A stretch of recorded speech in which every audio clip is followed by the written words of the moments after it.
Tonight we welcome Tom Gay back to the field to throw our season's opening first pitch. Tom and his wife Sherry first became involved in the Cape Cod Baseball League in 1997 as a host family and fell in love with the organization. In 2009, he became the Wareham Gatemen president and retired this past year. Tom also received the Dick Sullivan Award in 2012.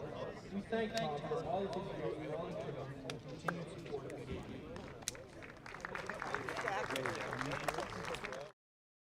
Each and every game here at Spillane Field is made possible by our sponsors. Let's take a moment to recognize Gateway Tavern, Coastal Orthodontics, Fairway Financial, Joanne Stevenson, Sullivan Wine and Spirits, Deb Levesque Massage Therapy, the Law Office of Mark Deshays, Office Technology Group, J&M Baseball Academy, South Coast Health, Minkle Boys Catering, 80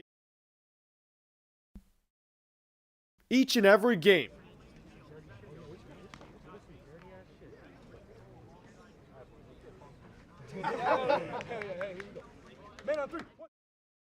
Each and every game here at Spillane Field is made possible by our sponsors. Let's take a moment to recognize Gateway Tavern, Coastal Orthodontics, Fairway Financial, Joanne Stevenson, Sullivan Wine and Spirits, Deb Levesque Massage Therapy, the Law Office of Mark Deshays, Office Technology Group, J&M Baseball Academy, South Coast Health, Minkle Boys Catering, 80 Makepeace, Reed Custom Soils, Soft as a Grate. Radio type of vibe, but if you want TV, if you want to see everything happening here at Spillane Field, well, you can tune into us for the entirety of today's broadcast with Alex Feuz. I'm Cameron Ezeir. It's the Wareham Gatemen against the Hyannis Harbor Hawks, and two teams that missed the playoffs a year ago. Of course, COVID providing a wrinkle throughout the entire Cape Cod League. Instead of an 8-team playoff, it was 4, so the Wareham Gatemen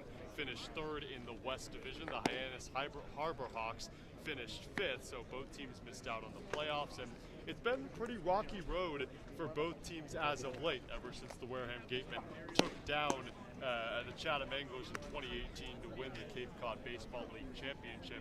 And for Hyannis, it's a team with the first-year field manager, so it'll be really interesting to see how these two West Division foes get down here at Spillane Field. Alex, it's nice to call some Cape Cod League baseball. It's officially summer when the first Cape Cod League is underway, and we are just moments away from both the season debut of the Hyannis Harbor Hawks and the Wareham Gatemen.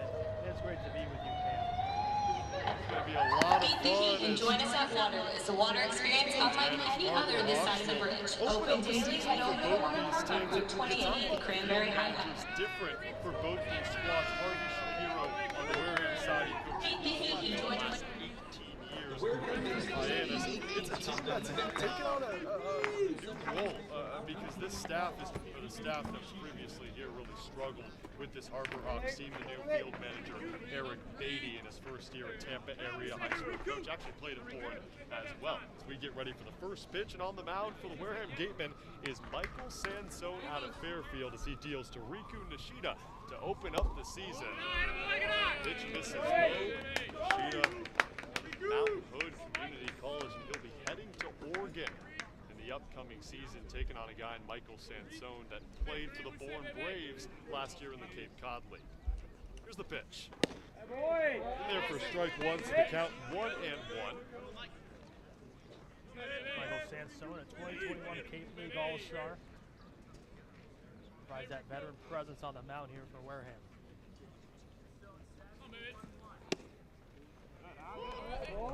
In there for strike two as Nishida nods at that one.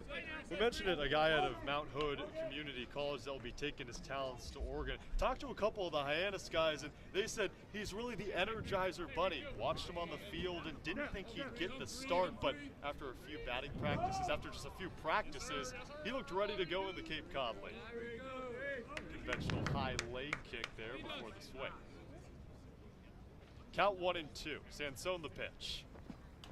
Count stays 1-2. So the lineup for the Hyannis Harbor Hawks, it'll be Nishida, the second baseman, to lead things off. After him, Shanuel the designated hitter. Then it'll be Pancho Ruiz, Justin Janis, Rocco Pepe, Philip Matulia, Tyler Wolford, Scott Bandura, Alex Haba, and that'll be the 9 batting for the Harbor Hawks. Here's the pitch. Sheeta fouls one off once again. Really blew people away in the opening week of practices. A lot of these guys came here just a week ago to prepare for the Cape Cod Baseball League season. They're playing at their respective colleges. The count 1-2, and Nishida working a nice and healthy count against Sanzone. Here's the 6th pitch of the at-bat. A one hopper gets past the outstretched arms of Blake Wright. Nishida, he's thinking too. He'll dive in there, and the throw is in time. Bit antsy from Riku Nishida on the second baseman, thrown out at second base. A good relay throw after Blake Wright. The Clemson player couldn't handle it at second. Now batting. And one thing about Wareham that should be noted is the stone dust infield, and I'm sure this is probably the first time that a guy like Blake Wright had to play in those conditions. So again, just getting used to that field of play. Designated hitter stands in the lefty Nolan Shanuel. Watches that break the ball in there for strike 1 on the outside corner. Michael Sanzone at a Fairfield won a conference regular season title with the Stags for just the 5th time in program history. Senior with the pitch. In there for strike 2, so locates on the outside corner. Right down the middle, 0-2. That's why Harvard Shapiro loves Michael Sanzone. He calls him the strike throw. He's done it the first 2 times, with 1 out in the top of the 1st. And that's called strike 3 on the outside corner as Michael Sanzone freezes Nolan Shanuel. 2 away in the top of the 1st. Now batting. The Catcher strike from throw, San he Diego can State, locate number 17. right down the middle. He can locate the outside corner and gets the benefit of the doubt on that call from home plate umpire John Lambeau. Umpires on assignment for today at first base. It's Mark Furtado and Mike Hinjosa at third. Labone will call the balls and strikes. Calls a strike there. In there for strike number 1 on Pancho Ruiz, the catcher for Hyannis, San Diego State.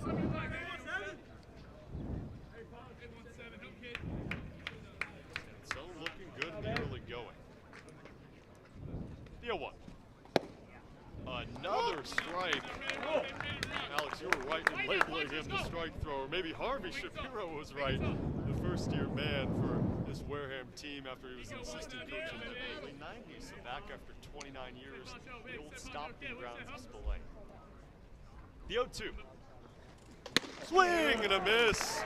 Michael Sanzone goes 1-2-3, retires the side as we head to the bottom of the 1st. This is the Wareham Gatemen offense on the other side here on the Gateman Baseball Network.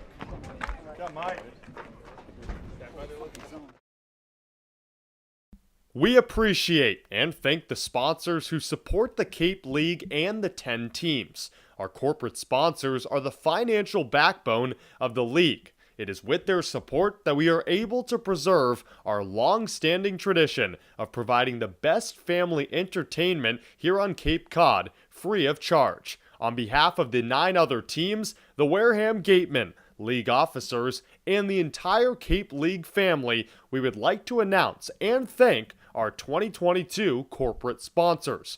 With much appreciation, we recognize the Yawkey Foundation, Gibson Sotheby's, Curry College, the 99 Restaurants, Coca-Cola Bottling of Cape Cod, Badger Sport, Zephyr Hats, Cape Cod 5 Cents Saving Bank, Milton Cat, Mosquito Marys, Massachusetts State Lottery. We will be back to you in the next inning for the second half of this outstanding list of loyal sponsors.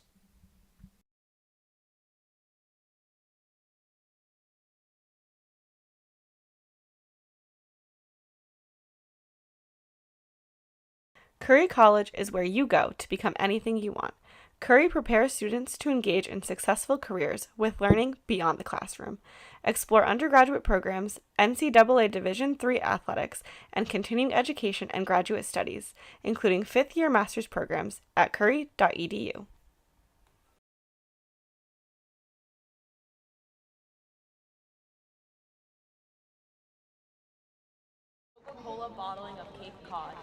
Badger Sport, 47 Back Red. at Spillane Field for the opener Cape Cod between the Hyannis Harbor Hawks and the Wareham Gatemen with Alex Feuz. I'm Cameron Ezeir.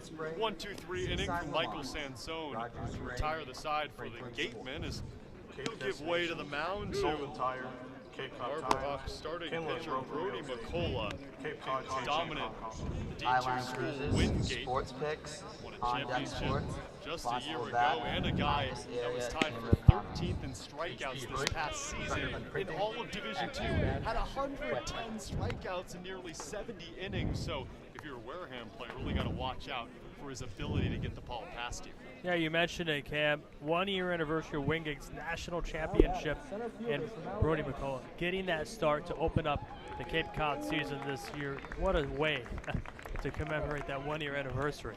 Yeah, we're in that nice blue, I wouldn't say baby blue, but the nice orange-blue combo as he's going to deliver the first pitch to Caden Rose from Alabama. Royal blue. Yeah, okay, royal blue.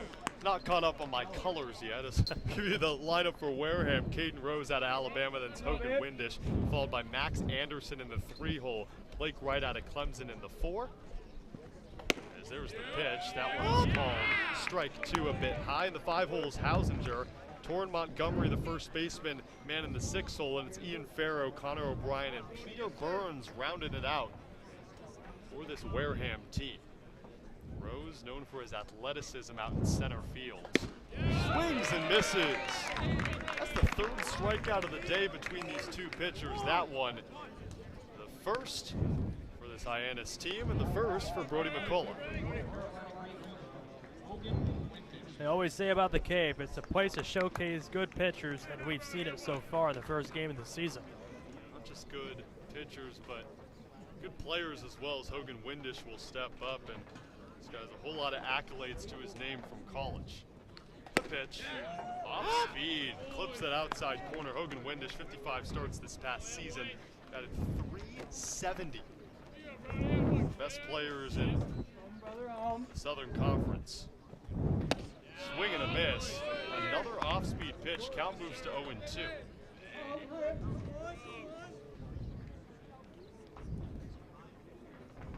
Windish at UNC Greenboro. Redshirted his freshman year, has played ever since. Fouls it back. Can't talk about it enough. This is a Wareham Gateman team that looks a bit different from top to bottom. Harvey Shapiro, who was the assistant coach for Wareham in the early 90s, is back as the field manager for the first time for his Wareham Gateman team. The count 0-2. McCullough, he deals. Swung on, one hopper to second. He blocked down Nishida over the first. Great play. Nishida made an error trying to go to second after that base hit in the first. The top half of the first, that is.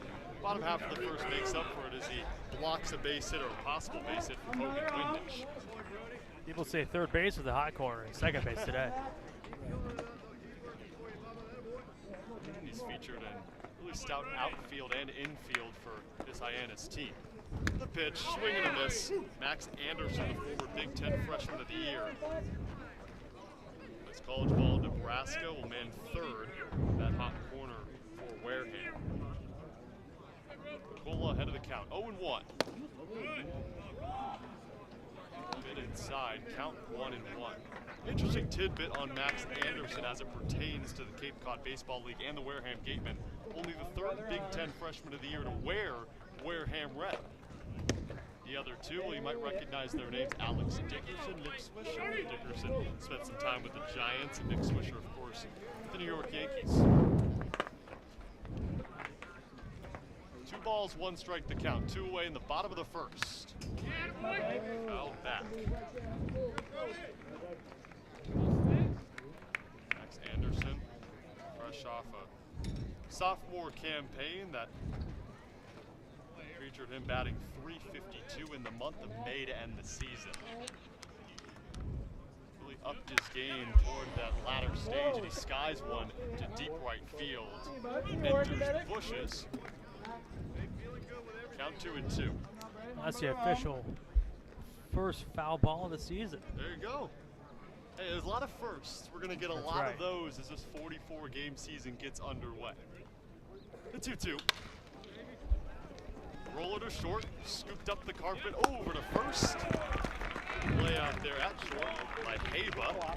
So 1-2-3 inning for the Gatemen and 1-2-3 inning for the Harbor Hawks as we head to the second.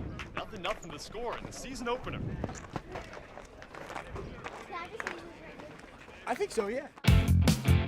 Mosquito bites and ticks. No, yikes! When the bugs get scary, just call Mosquito Mary's 866 Ask Mary or visit us at mosquitomarys.com. The 99 Restaurant and Pub is proud to be a sponsor of the Cape Cod Baseball League. Visit your local 99 and try their famous Colossal Lobster Rolls, piled high on a grilled brioche and served hot buttered or just the right amount of mayo and celery with fries and coleslaw. The 99, always the real deal. The Wareham-based 80 Makepeace Company, founded in 1854, is the world's largest cranberry grower and the largest private property owner in eastern Massachusetts. The company supports organizations like the Wareham Gateman and projects like the outdoor Chalk for both teams in the first 1-2-3 in the top half and the bottom half. With Alex Feuz, I'm Cameron Ezeir. Welcome you back to Spillane Field. The Wareham Gatemen kicking off this 2022 season with Michael Sanzone on the mound. The lucky lefty, and behind him, the defensive side and left is Hogan Windish. Caden Rose in center, and he's known for outstanding plays. Made a few SC top 10 worthy plays. Ian Farrow in right. In the infield left to right, Max Anderson, the Nebraska player.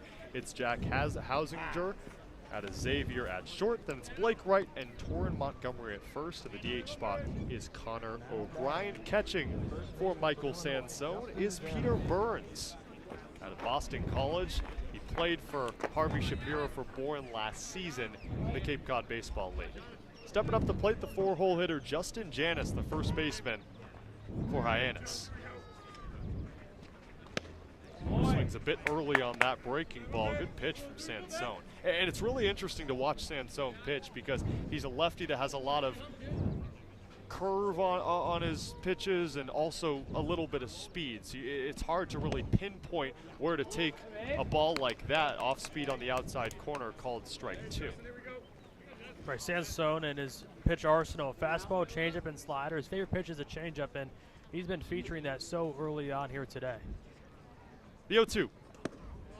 Another one of those off-speed pitches, and Burns liked it from the catcher position, but home plate umpire John LeBone said no, it's 1-2.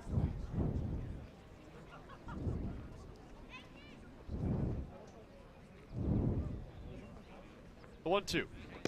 In there for strike 3. Third strikeout of the day for Michael Sanzone, and garners a few claps from the crowd. He's becoming an early fan favorite. Rocco Pepe.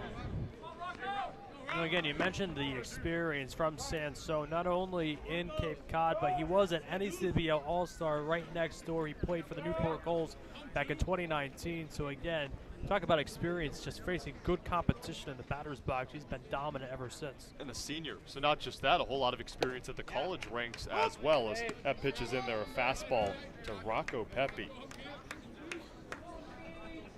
Pepe, the left fielder for this Harbor Hawks team. With no score in the top of the second. One away, the 0-1 pitch. Called strike 2. So Sanzone getting a favorable zone, and Brody McCullough the same for the Harbor Hawks. So be a pitcher's day today at Spillane. The 0-2. Crack to deep right field, ranging to his left. Farrow makes the grab on the run. Second out of the top of the second. Michael Sanzone lets out a fist pump. Now batting, the center fielder from Louisiana Tech. Well, I've talked with a couple of the guys before the day, and especially some of the baseball ops interns here for the team, that says it's just so difficult. You go from playing every day at such a high level, especially sometimes in the playoffs, to a more relaxed college level, especially a week off in between games. So you have to think the hitters are probably going to have to ease into the season a little bit, and it's probably going to be a pitcher's dominant league heading into it. And then the hitters will have adapted to majority of these pitchers, but you don't know how the Cape Cod Baseball League works. All of a sudden, you have guys that are playing in the College Baseball World Series that are going to head to the Cape Cod League, so you kind of filter in a new batch of pitchers as well. So almost a cat and mouse game throughout the rest of the season. The 1-0 pitch to Philip Matulia, bloops one to shallow right, great catch! Leaping play from right. Oh, Blake Wright asserts himself early as the Clemson Tiger closes out the top half of the second. 6 up, 6 down. We head to the bottom of the second between Wareham and Hyannis. Look good. The Gateway Tavern, located on Marion Road in Wareham, offers an extensive but not exhaustive array of menu choices. They search for the finest in foods, ranging from garden fresh produce to hand-selected seafood, and have special menus that change daily. The Gateway Tavern is proud to be the official helmet of the Wareham Gatemen. For sales and rentals of Caterpillar machinery, generators, and marine engines, visit MiltonCat.com. Your area cat dealer. Milton Cat, the Cape and Islands Caterpillar dealer, is proud to be a sponsor of today's game.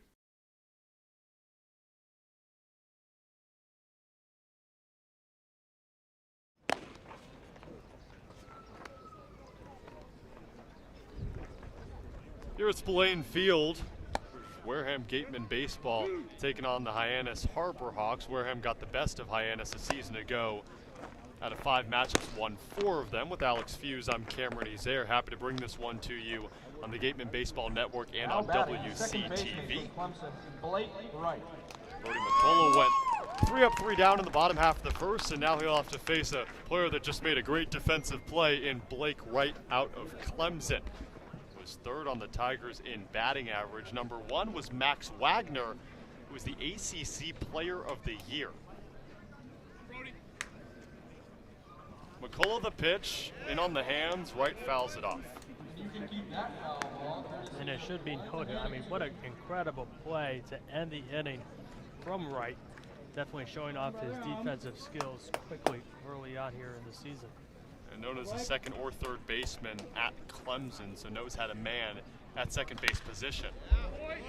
Swinging at everything early, count 0-2.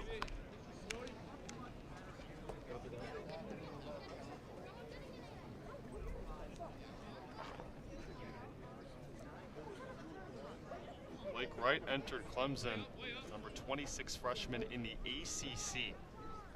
A D1 baseball. Bounced in the dirt, gets away from the catcher Ruiz. Yeah, Blake Wright in the summer of 2021 wasn't in the Cape Cod League, but he was in the Coastal Plain League where he hit .303 for Forest City. 18 RBIs in that season, 9 doubles, 4 homers. So 13 extra base hits. Here's the 1-2. Wright swings again, fouls it off, and will await the 5th pitch of the at-bat. In his sophomore season, played mostly second base, that's why Harvey Shapiro's throwing him out there.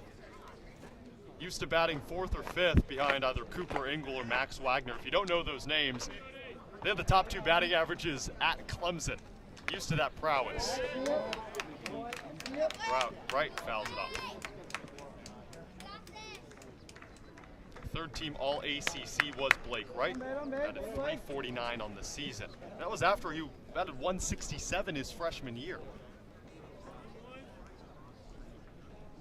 So it was the Coastal Plain League that really prepared him for this past season. The Cape Cod League hopefully will do that for him next year. Pops it up.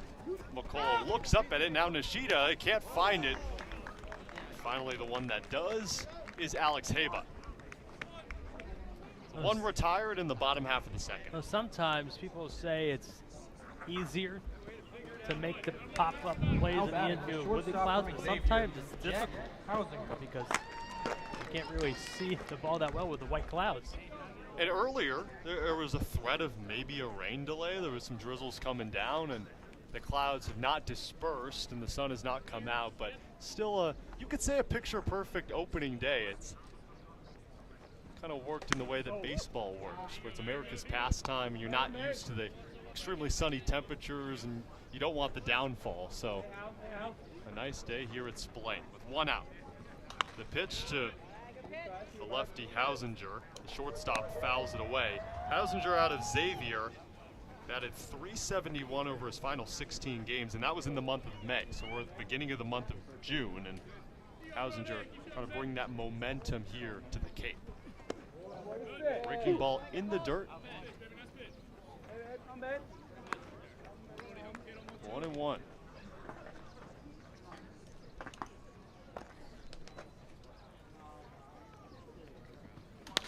Now it's 2-1, skied in the air in foul territory. Ranging is Ruiz, but the catch is made near third base. Wolfert grabs it. 2 outs in the bottom of the second. Now batting, first baseman from Missouri, Torrin Montgomery. Entering the batter's box, the 6-hole hitter, Torrin Montgomery, the first baseman that, think if any Gateman fan came to Spillane Field, you'd be extremely excited about this guy, because just huge. Just looks like someone that likes to hit tanks on his off day, maybe on his on day as well. McCullough misses on the outside. Torrin Montgomery was at Boise State his freshman year, but because of the COVID season, Boise State actually got rid of their baseball program. So found a new home in Missouri, talked to him before the game, and just really excited to be at Mizzou and have the ability to play the game of baseball. The 1-0 swinging away and fouling it away is Montgomery.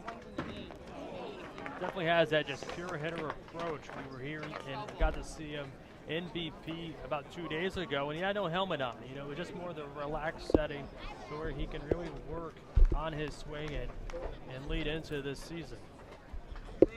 The 1-1. What? Bit high from McCullough on the fastball. Torrin Montgomery in his junior season led the team in batting average, RBIs, and doubles. His 4th team all SEC as a first baseman. Yeah. Batted .365 on the year. 2 balls, 1 strike the count. Swing and a miss. That's strike 2. Yeah, McCullough's pitch arsenal, 4-seam, curveball, slider, and changeup, and he's been using all 4 different pitches here today. And this summer, he really wants to work on a 3rd consistent pitch. Could it be another off speed? Here's the 2-2. Instead goes the heater. 6 up, 6 down for Brody McCullough, bringing D2 ball to Cape Cod. No score in 2 innings between Hyannis and Wareham. We head to the 3rd at Spillane. We want our money to work as hard for us when we retire as we did working to accumulate it. My name is Steve Sanzone, and I am president of Fairway Financial Insurance Agency. Money is just a tool to help you to do what you ultimately want to do, which is to travel, spend time with your kids, grandkids, and do other stuff. And I want to be the guy that's going to help you navigate the course of life, to help you avoid those sand traps and get you onto the green and into the hole with greater financial confidence.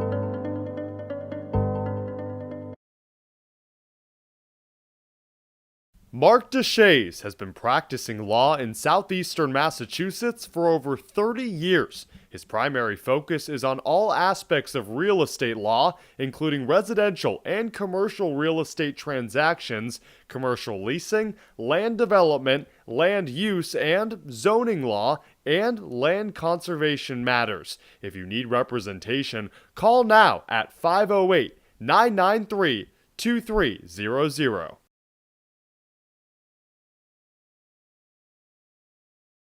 Buzzards Bay Village, this 1950-style cottage colony still provides you with up-to-date amenities. The Gatemen thank the Bay Motor Inn for their support. Spillane Field as the Wareham Gatemen are hosting for a nostalgic Hyannis Harbor Hawks with Alex Feuz. I'm Cameron Ezeir.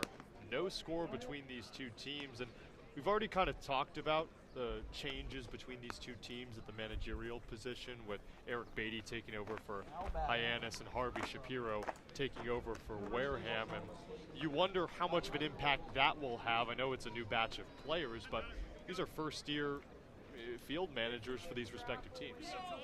Yeah, I don't think you have to worry too much about Harvey Shapiro. He's in the Cape Cod League Hall of Fame as a manager. But again, Eric Beatty kind of has to bring in that new mindset for Hyannis. Yeah, and it's a Hyannis team that loves the analytical department. They used it a season ago. It didn't always work in their favor, but it's something that Major League Baseball is picking up on and might pick up on here in the Cape Cod League as time goes on. The count 1-1. Michael Sanzone back out for his third inning of work, pitching to Tyler Wolfert, the third baseman.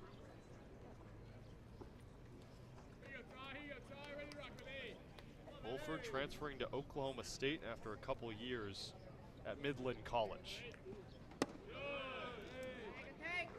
Low pitch, count 2-1. The first time Sanzone has fallen behind of a hitter so far today.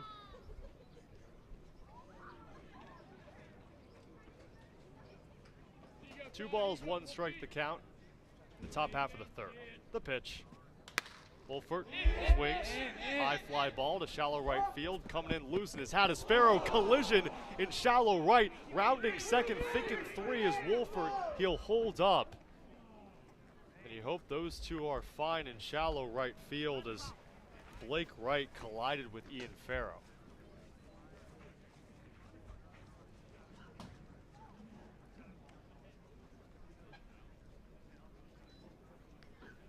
Ian Farrow gets back up to his feet under his own power. Really, really good to see from a player in Farrow that had such a stellar season at Florida Gulf Coast this past year, and his teammates give him fist bumps and looks to be fine as the assistant coach is out there with him to make sure he's okay. Yeah, scary play, and you can most likely always see that when it comes to just not communicating, you know, and that's why coaches are always putting the emphasis on talk, say something, you know, who has it, call it off, and that way you know to get out of their way, and it can be a very scary situation if you don't. You know, all these players still getting acclimated with each other. Just a month ago, they were in their respective college seasons with different teams. A lot of these guys played against each other rather than with each other. The first base runner on for Hyannis. Now stepping up, Scott Bandura, the lefty right fielder. With Wolfert at second. The lefty pitch, the southpaw deals low. Fastball that misses, ball one. The official scoring on that was a double. That's a second hit given up by Sanzone. First base runner, though. The 1-0. In there for strike one. Count even 1-1. Scott Bandura at the plate. An Ivy Leaguer at Princeton. Actually played Little League Baseball with Monet Davis, if you remember that team when Monet Davis was on the mound and was so stellar in her debut in the Little League World Series. That ball gets away from Burns, racing over to third. Wolfert, he gets there safely. Peter Burns can't control.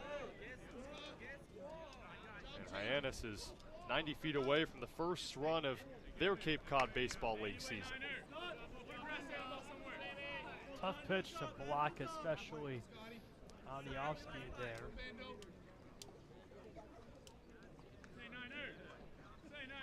Two balls, one strike the count. The deal from Sanzone. Bit high, swing and a miss.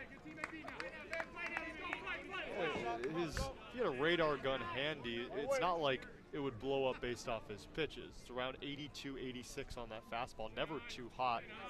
And it's something that this Wareham team has to get used to. If he is their number one guy, can you trust someone that isn't throwing in the upper 90s? But he does a really good job controlling every portion of the plate.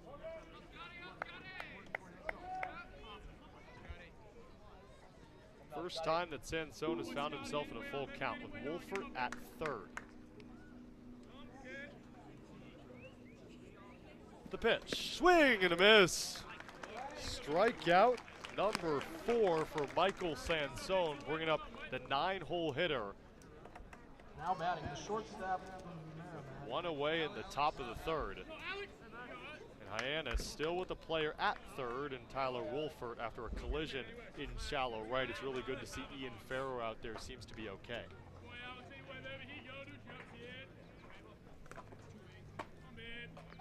Alex Haba swings at the first pitch. Burns testing Wolfert at third.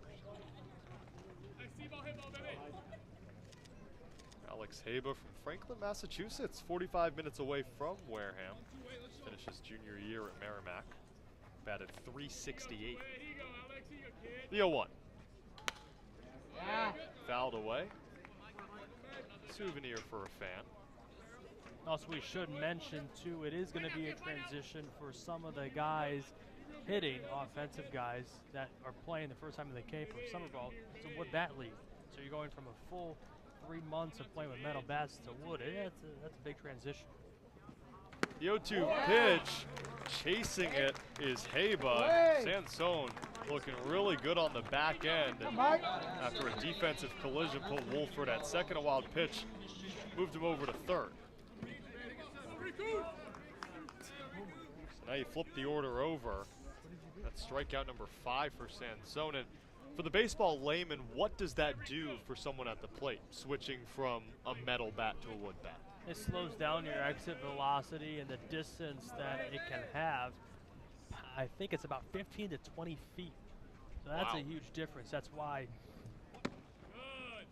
you don't see, the idea of Giancarlo Stanton or Aaron Judge hit with the metal bats.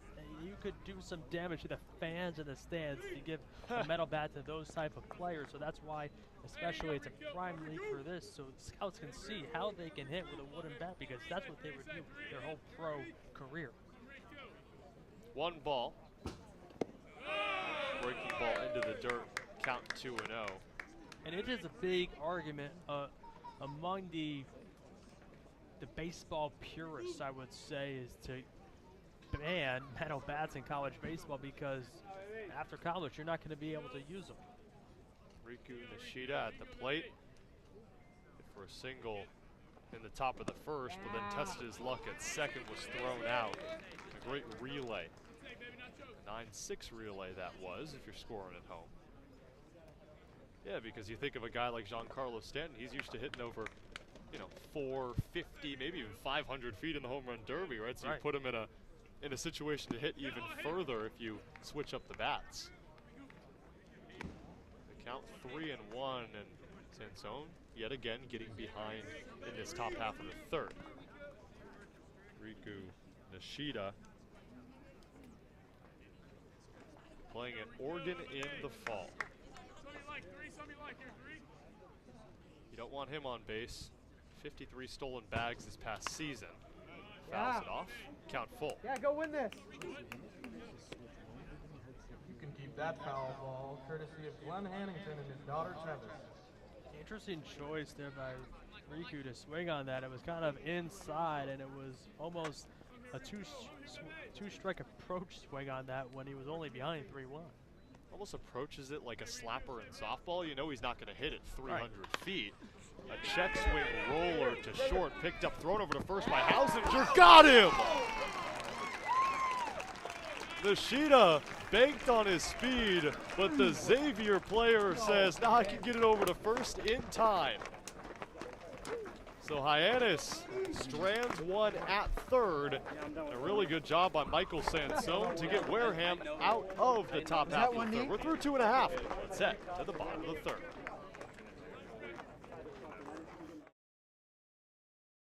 Gibson Sotheby's International Realty is proud to sponsor the Cape Cod Baseball League, offering residential sales and vacation rentals across the Cape.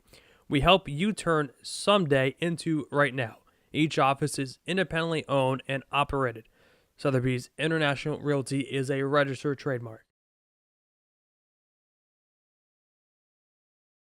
Serving southeastern Massachusetts and Rhode Island, Office Technology Group has been the area's source for advanced digital multifunctional copiers since 2009.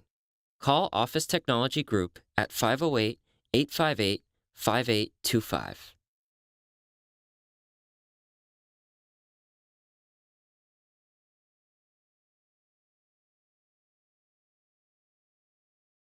Help you avoid those sand traps and get you onto the green and into the hole with greater financial confidence.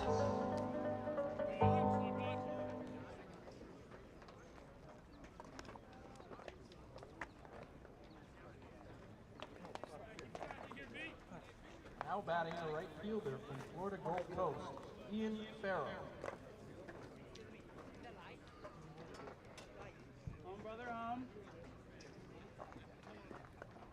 As they worked together in Bourne last year, so even though they don't play in college together, you still have that relationship from last summer. Burns is behind the dish for Wareham out of Boston College and Sanzone out of Fairfield. The battery for Hyannis is Pancho Ruiz, and coming out for his third inning of work, Brody McCullough pitches to Ian Farrow, who had that uneasy collision in shallow right. It's good to see him up at the plate, and I think any Wareham fan can be happy to see him at the plate in general. Hit 21 home runs. That was a single season record at Florida Gulf Coast this past season.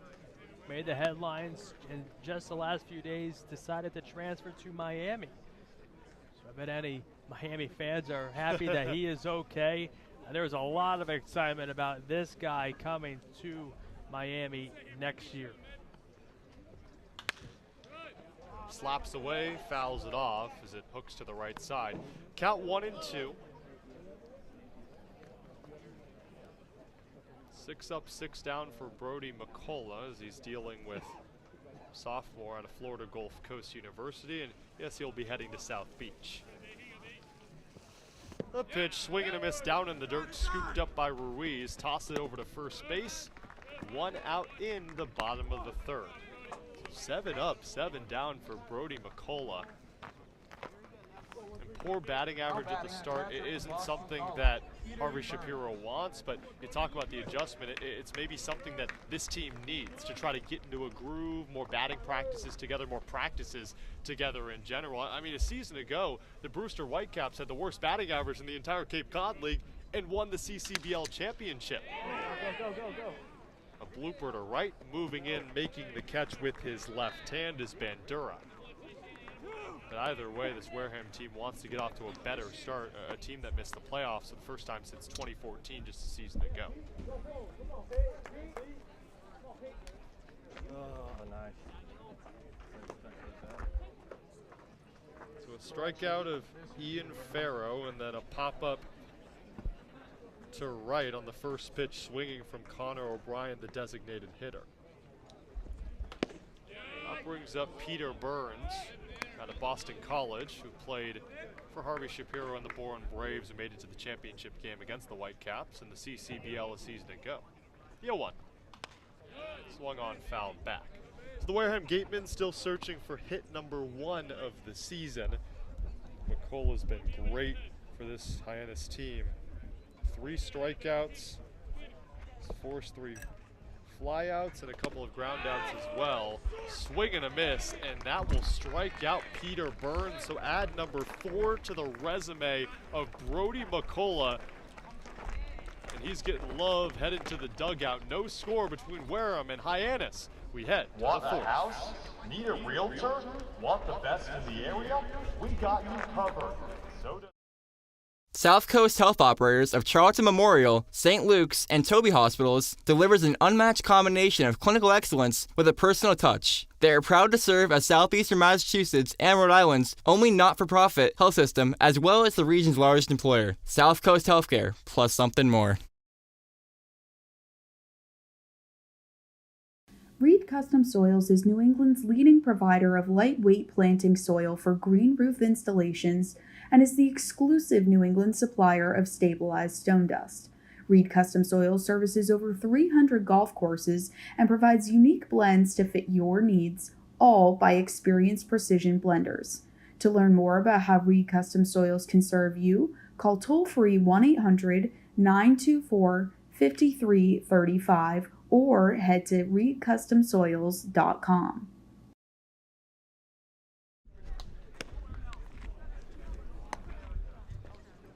"40 minutes into the Cape Cod Baseball League season, and Wareham and Hyannis are caught in a stalemate. 0-0. Hyannis has scratched across 1 base runner. Wareham not even a hit with Alex Feuz. I'm Cameron Ezeir.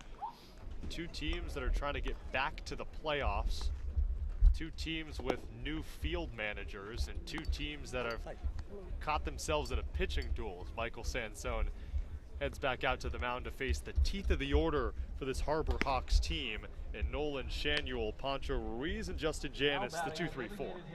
Yeah, it's going to be interesting to see how Sanzone responds the second time through the order. And Hyannis did flirt, and they had a possibility. They had a base runner on third base with nobody out. Unable to score that run, all they needed was a fly ball, didn't get it done. And Sanzone responded with 2 strikeouts and a ground out to get out of the jam. We'll see how he responds here facing the lineup second time through. He's responded pretty well so far. This is pitch number 41 for Sanzone. Off speed in the dirt, count 1-0. He welcomes Nolan Shanuel for the second time to the plate. Struck out looking in his first at-bat. That was the first K for Sanzone. The 1-0. The same pitch, and Shanuel does not bite out of Florida Atlantic University. Summer of 2020 played for his hometown Boynton Beach Buccaneers. Batting .269 in his sophomore season, batting .389. So summer ball really does improve the splits of these players in seasons to come because you get that experience, you get the playing time. I mean, Harvey Shapiro for this Wareham Gateman team has always said it's better to just hit and be out on the field than even lift. The 3-0. Inside, but called strike 1. I think we often joke about that, Alex, because it's a time and an era where lifting has become more prominent in the game of baseball. Swing and a miss, Sanzone on the inside corner once again. Right, I mean, it's just shifted so much, and some people do believe that working out and getting better makes you a better player, and the other side is you can do that, but playing the game makes you better. So there's always that argument, old school, new school mindset. It's just part of the game. Smack to deep right field, just hooks foul. Had enough crack on it, count stays full. And Nolan Shanuel has power, 16 home runs in his sophomore season. He also hit safely in 30 of his first 33 games. It's a guy that knows how to get on base, and definitely be a mainstay for this Harbor Hawks team to come. A reminder, we're in game 1 of 44 of the Cape Cod Baseball League season. Michael Sanzone in the top of the 4th. No outs. The payoff pitch. Fouled back right to us. Got the screen in front of us. I don't know. Could have made a Odell-like catch. That would have been all you, not me. It was off to my left. You got the height on that one. It was off to my left, and I am a righty at birth, so that would have been a tough one to make. Called strike 3. Strikeout number 6 for Michael Sanzone, and Shanuel can't believe it. Was down 3-0 in the count, came right back. Couple inside pitches, and then struck out the 2-hole hitter. I'm intrigued to see how long Sanzone is going to be on the mound so far today. His 4th inning of work and no movement at all in the Gateman bullpen. He welcomes Pancho Ruiz to the batter's box. Pitch low, count 1-0. Michael Sanzone, for the Bourne Braves a season ago in the Cape Cod Baseball League, actually pitched against Wareham twice. A 5-inning win and a 3-inning relief effort where he gave up 4 earned runs. The deal, skied in the air. He's going to get it, a Bermuda Triangle forming, making the catch, a great one, turned into a great catch by Torrin Montgomery. Had to look back at it and put his glove up, made the catch, all smiles for the Mizzou Tiger. First baseman from Illinois. And since there was no runner on first base, Montgomery was playing a little more back behind the first base bag, which made it easier for him to get there. If there was a base runner on first, though, it would have definitely had to be either a second baseman or a right fielder's play. But great job by Montgomery getting there in time to make it. Not just an offensive-minded player, even at his stature over at first. 2 outs in the top of the 4th. The first pitch is in there for strike 1 to Justin Janis, the cleanup hitter. Michael Sanzone has retired the last 5 batters. He's up to 51 pitches. Wonder how long Harvey Shapiro will keep him out there. He pitched 100 pitches a game last season. A grounder to second base, thrown over to first. Blake Wright to Torrin Montgomery as Michael Sanzone toes the rubber, heads to the dugout in a really, really good 4 innings of work. We'll see if we'll see him in the top of the 5th. But before, we'll see the Wareham offense in the bottom of the 4th.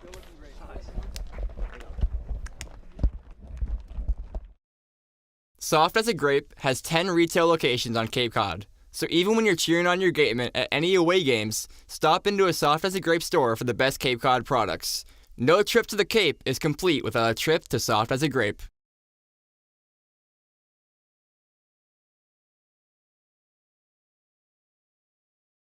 Want your daily dose of news? Lucky for you, Wareham, Sipicon, and now Dartmouth Week has you covered. Whether you live in Wareham or in the surrounding areas, you can count on up-to-date news on sports, schools, and even the fine arts, courtesy of the partnership between Wareham, Sipicon, and Dartmouth Week. Head to theweektoday.com and search Wareham, Sipicon, or Dartmouth for more.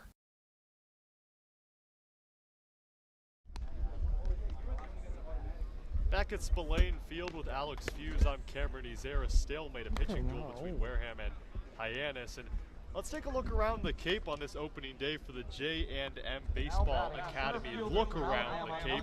Bourne is up on Brewster right now in a championship rematch from a season ago. 1-0. Harwich and Falmouth 0-0 in that one. Of course, this game 0-0 as well. And then YD and Orleans taking each other on at Orleans. It's 0-0 in that one too. Cotuit and Chatham will get going at 7. So only 1 run so far in the Cape Cod Baseball League. So it's clear that the pitchers are getting their momentum early as McCullough delivers a first pitch strike.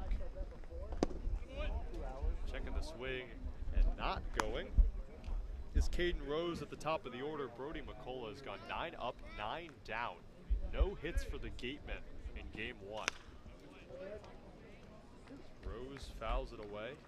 I had the chance to talk to Brody McCullough yesterday, and he's not only great at pitching, he's great at ping pong. He says he is the best at ping pong, mastered the game. Ooh, master. That's a strong word there. He says it took years of training, and he actually has his own paddle and ping pong board that he has been made successful at playing ping pong. Also good at the game of baseball, strikes out Rose. A favorable call in the inside corner. Another strikeout for Brody McCullough. Now batting the left fielder from North That's Carolina. number 5 and the second time that Caden Rose has struck out today. So you could call him a dual sport athlete. Would he consider himself a professional ping pong player? I would think he would. He seems like a guy that would definitely say he's a professional ping pong player, whether he is or not. First pitch on the outside corner to Hogan Windish, the left fielder who grounded to second base in his first at bat in the first. 1 away in the bottom of the 4th, the 0-1. Swung on, lofted to center field, moving in, giving it a look as Matulias makes the grab. 2 away in the bottom of the 4th, and Wareham has yet to scratch across a hit. Well, one more interesting thing about Brody besides the game of baseball, he asked him what his favorite meal was. Do you have a guess? Is it, you know that trend where is it cake or not? Is it a ping pong paddle made of cake? No. No. It's hamburger helper. Ah. Nice. I mean, hey, that's making me hungry. I mean, Brody McCullough, I just right? thought that was so interesting. That sounds good. I don't think of that as a meal. What would you consider that? More of a small portion? Yeah. Okay.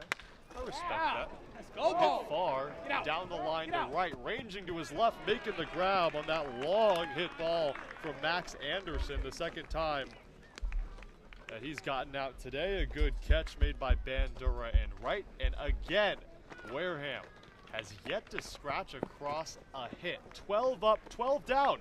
Head to the 5th. That's Spillane.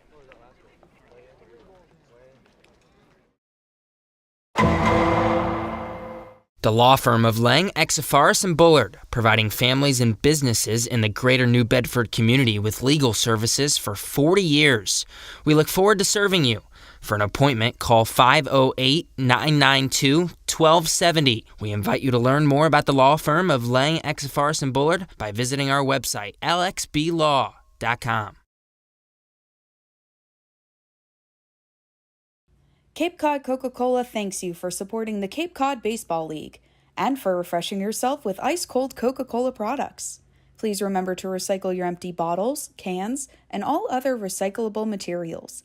It only takes 6 recycled plastic bottles to make a new baseball cap.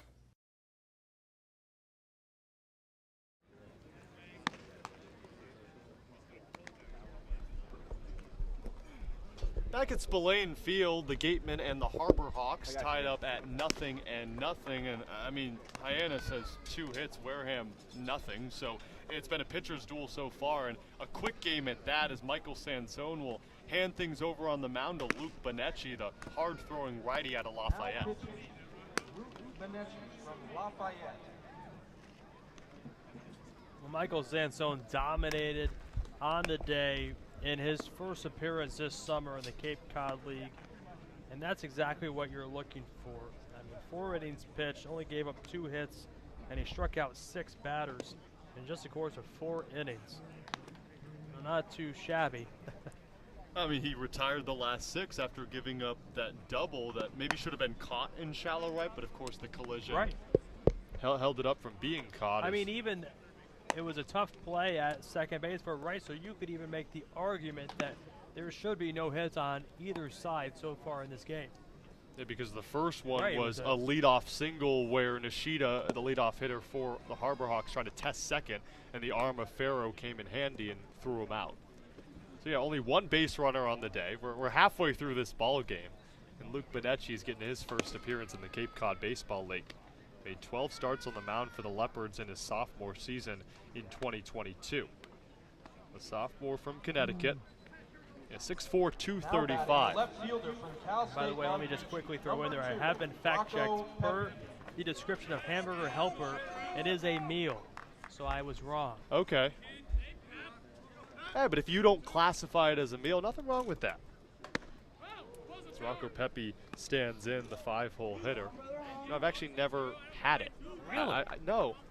If I'm going to have a hamburger, I'll just as baseball's America's pastime, I'd consider grilling a hamburger to be that way. Base hit to the left side, gets through. Rocco Pepe delivers the 3rd hit of the day for the Hyannis Harbor Hawks. And a leadoff hit at that in the top half of the 5th. Now batting, the center fielder from Louisiana Tech, number 26. Gives way Matulia. to Philip Matulia, the center fielder out of Louisiana Tech. In the 2nd inning, he popped up to the second baseman right. Unconventional territory for this Wareham team with a runner on for the Harbor Hawks. The runner at first is better to give with because it's obscured by the... Bonecci the deal, swings at the first pitch, does Matulia as he fouls it back. And sometimes that even puts more pressure on the defense when there really hasn't been too many base runners because they've just been standing there. So, you know, the defensive players kind of go cold, and that's when you can see sometimes an issue defensively if they're forced to make a tough play because this pitch has been so dominant. Outside call. That's strike 2. So the count 0-2. Luke Bonecci, finding some sort of groove, was named the Patriot League Pitcher of the Week in early March. Pitched 66 innings for Lafayette. He struck out 73 batters, so has that prowess in his arsenal. The pitch, hard hit to shallow right. Moving in is Farrow. Hat falls off his head. It lands. Farrow's going to throw over to second base, sliding in safely.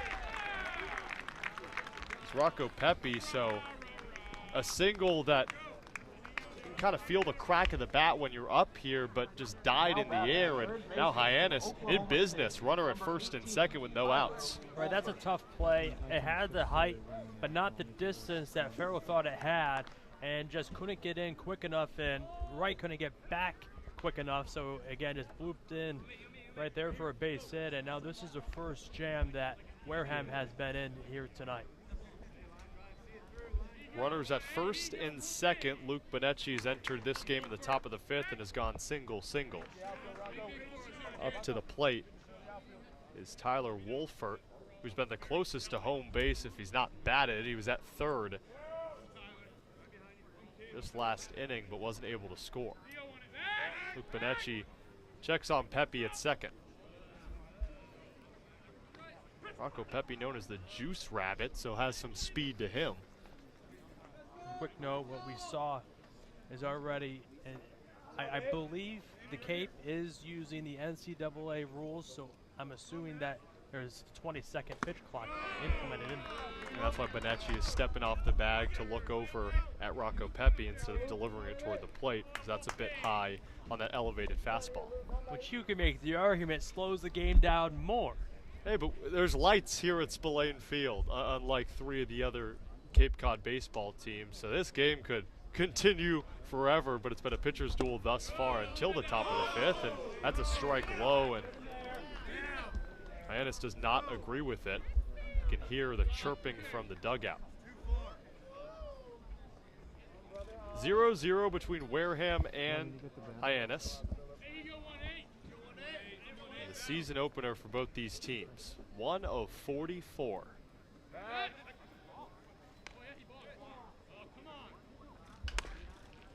The pitch fouled down the third base line, so count 1 and 2.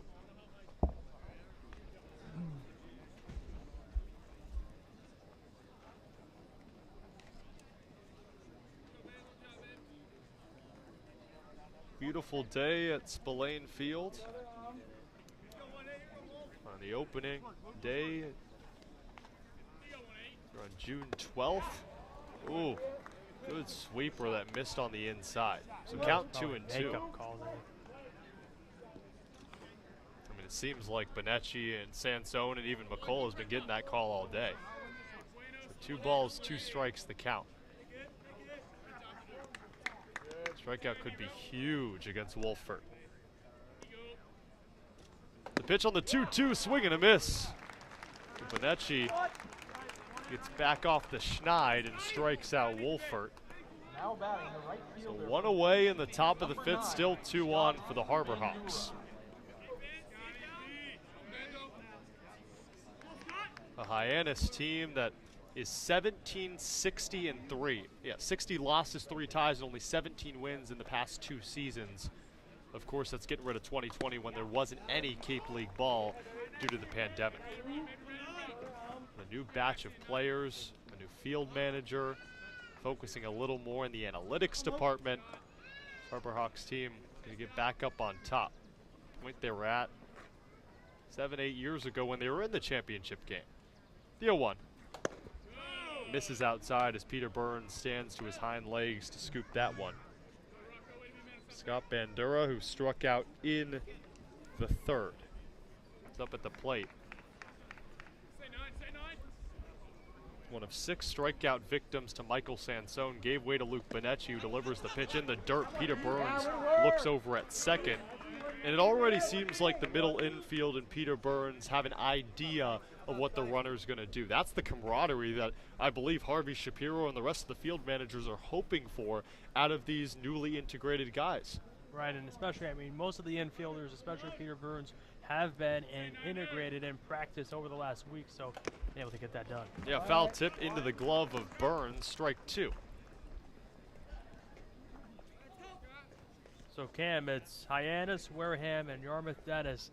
The only 3 teams in the Cape that are playing that haven't been able to score yet this season. And of course, Cotuit and Chatham haven't gotten their game underway yet. So that one from Veterans Field starts at 7.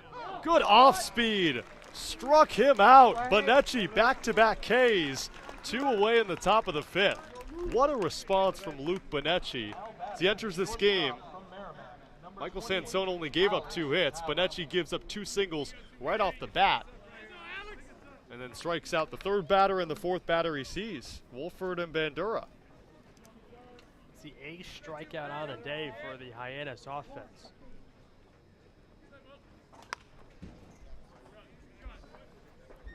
Foul ball off the bat of Alex Haba, the 9-hole hitter, who was one of 6 strikeout victims, was actually number 5 of Michael Sanzone.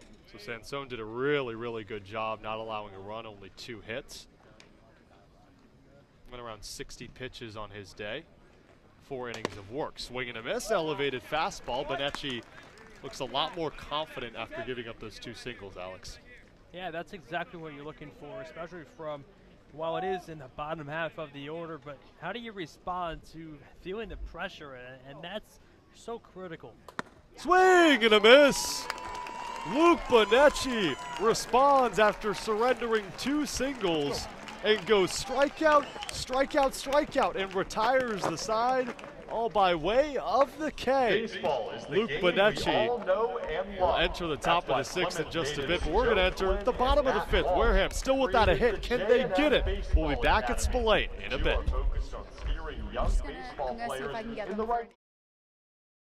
T-Mobile is proud to sponsor the Cape Cod Baseball League. T-Mobile believes that when small towns thrive, America thrives. That's why they're investing billions to bring fast, reliable, and affordable wireless service beyond the big cities to small towns across America. There's never been a better time to join T-Mobile. Visit T-Mobile.com/acrossamerica to find out more. If you or a family member have been hurt at work, don't wait for the insurance company to discontinue your benefits or deny you medical treatment. Get an experienced workers' compensation attorney now before it's too late. The lawyers at Reedy, Kiernan, and McNally, LLP, have been practicing workers' compensation law for many years and are experts in the field of workers' compensation law. Having the advantage of retaining an attorney early on may make all the difference in your case. Know your rights. Be prepared and contact Reedy, Kiernan, and McNally, LLP today. The firm is located at 267 Main Street in Wareham and 23...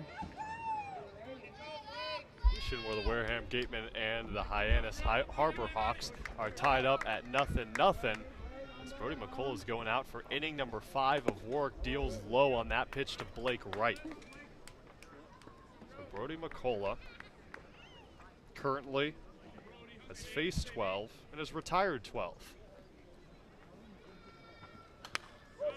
Wright fouls it back. Now I'm intrigued with this scenario. Obviously there's something special that may be happening.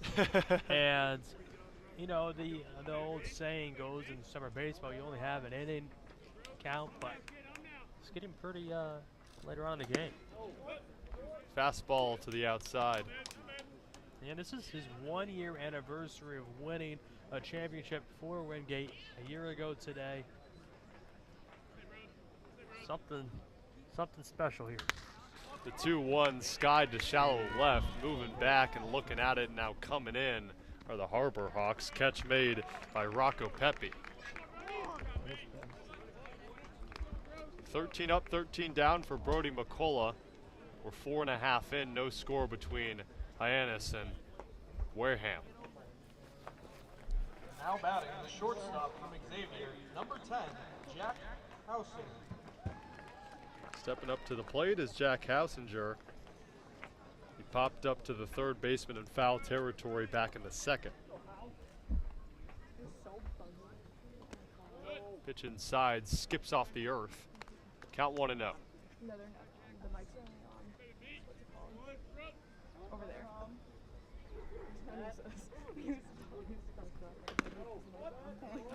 Pitch high, count 2-0.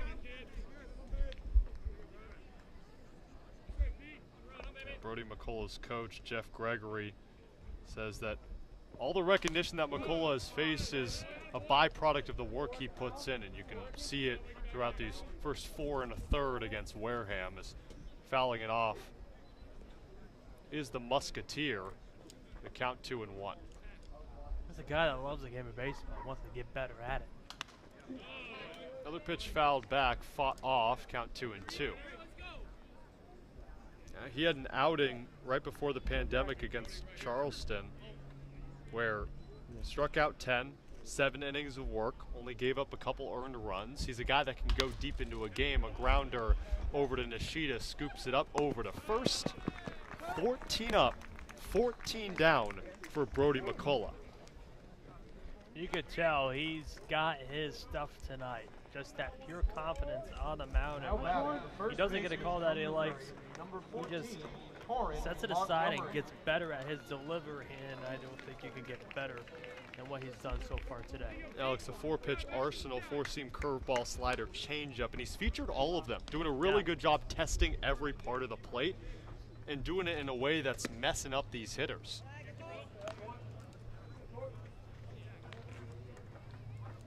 Warren Montgomery at the plate, struck out in the second inning. That was swinging. Pitch up, count 2-0. And these are the opportunities where Wareham can really take advantage of plus counts. Brody has not fallen behind very much today. Yeah, the 2-0 pitch. Montgomery slaps it foul. He has a healthy pitch count, nearing close to 60 pitches. We're in the bottom of the fifth, and there is some movement in the Hyannis bullpen. You wondered when that would be the case. You don't want to expend his arm, in the first game of the season all too much. A big hack from Montgomery on that pitch outside, and now it's deuces wild in the bottom of the fifth. 2 balls, 2 strikes, 2 outs. Sitting on 5 strikeouts, a chopper to short, picked up, thrown over to first. Still no hits for the Gatemen. Great play by Alex Haba. As we're through 5 innings, we head to the top of the 6th inning as the Gatemen's defense try to keep this a 0-0 stalemate. Exclusive New England supplier of stabilized stone dust. Reed Custom Soil services over 300 golf courses. And before we head to a break, we're actually going to send it over to our sideline reporter, Claire Foley, who's with Michael To learn Sanzone. more Claire? about how Reed Custom Soils can serve you, call toll-free 1-800-924-5335 or head to reedcustomsoils.com. She gets ready with Michael Sanzone, who threw a stellar 4 innings. Mark DeShay. We'll talk this one through again, 0-0 between the Harbor Hawks and the Gatemen. And now Claire's ready. Claire, you got Michael, he's the star of the show for the Gatemen. How you guys doing? Real estate law, including residential and commercial real estate transactions. Yeah, I felt really good. Land development, land use and zoning law, and land conservation matters. If you need representation, call now at 508-993-2300. During games, so it keeps things loose, keeps things exciting, so it's always fun. And what would you say about your relationship that he's trusted you with the opening day start? Yeah, I built up a lot last year with him on a temp, ended up staying the whole year. So just that trust I built last year rolling into this year, it's great. Awesome, thanks Mike. Thank you.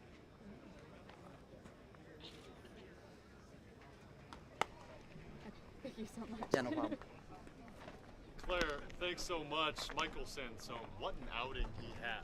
And we discussed this pregame that he would be a mainstay on this Wareham team because he knows Harvey Shapiro. He knows this field manager, so the camaraderie could still be there. And he had a great 4 innings. Right, and it just shows that you don't need the velocity to be overpowering with your pitch arsenal. And he struck out. I mean, he had 6 strikeouts in just 4 innings pitched. Has that veteran presence, and that's exactly a guy that the old school mind of Harvey Shapiro likes to have. Throw strikes, get outs, and efficient on the mound. He's the definition of you don't need to throw 100. The guy that throws in the mid-80s, but it's always efficient. Top of the 6th, Luke Benetti out for his 2nd inning of work. Top of the order for the Harbor Hawks. Yoshida back to the pitcher, rolls off his glove, scooped up by right over to first. 1 away in the top half of the 6th. And if there's position groups that you can point out so far, the infield's looked great. There was that one error made by Wright, but it was a bit of an awkward hop, but the camaraderie's been there, and it just seems like this infield has really adapted to playing with each other.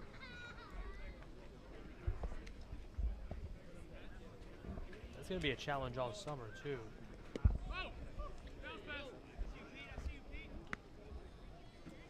Guys coming in and out throughout the season. Yeah, and that's one of the obstacles of the Cape Cod League. If Nolan Shanuel looks at this pitch and watches that bump in there for a strike, the count 1-1.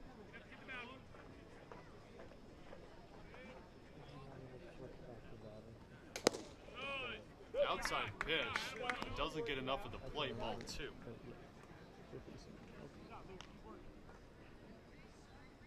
Nolan Shanuel has gone down by way of the K twice today, 0 for 2. He was feeding on that breaking ball. Fouls it off to the right side. Cape Cod League Baseball. Back after a year last season that revitalized the Cape because the COVID-19 pandemic canceled the 2020 season. We're so happy that Cape Cod League Baseball is back. And all these players at the biggest stages in college are able to come on the biggest stage in the Cape. The payoff 3-2. Slow roll over right, scoops it up off the carpet over to first. Another one retired by Luke Benetti after giving up a pair of singles. He's retired 5 straight. And to build off on just having the Cape season back, not only is it back, it's back to the first true regular season since 2019. So just giving everyone that loves the Cape Cod League their chance back to normality. All 9-inning games, 44-game season, and an 8-team playoff bracket. Soft looper to right, it's going to fall. So base hit, the 5th one on the day for the Harbor Hawks, and the 3rd one given up by Benetti. Good piece of swinging by Hyannis. It's Pancho Ruiz with his first hit of the day. And if you're a college baseball player and you hear that crack of the bat, you kind of just groan because you never want to hear a bat break, especially on the first game of the season. Down there for batting practice earlier today and taking big hacks, and a bat broke. I was actually talking to Matt Jasek of the Wareham Gatemen. We were laughing about it because, you know, that's your bat, right? That's what you have for the summer. You break it on the first day of games. Especially in BP. Like if it's in the game, okay, but in BP or breaking bats, that's tough. Count 0-1 to Justin Hyannis, who's 0 for 2 today, struck out back in the 2nd. The runner at first. Oh, he peered at that inside pitch. It's called strike. It's almost a version of a slider, almost like a sweeper because it still has that speed to it, does Luke Benetti. Guy at first, 2 away in the top half of the 6th. No score between the Gatemen and the Harbor Hawks. Pitch outside Burns, corrals it.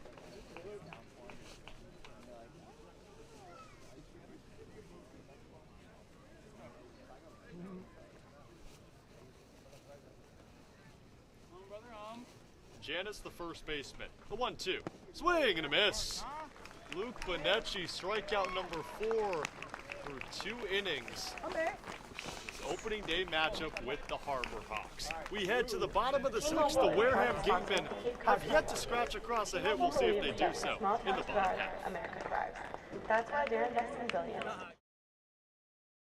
Continuing with our corporate sponsors, we also want to recognize and thank Franklin Sports, Cape Destinations, Sullivan Tire, Highline Cruises, Barnstable Bat, Sunderland Printing, Axis Bats, Cape Space, Christmas Tree Shops, OOFOS, T-Mobile, Boston Better Business Bureau, Fairway Financial, Rogers Gray, and of course, thank you to Major League Baseball for over 50 years of support.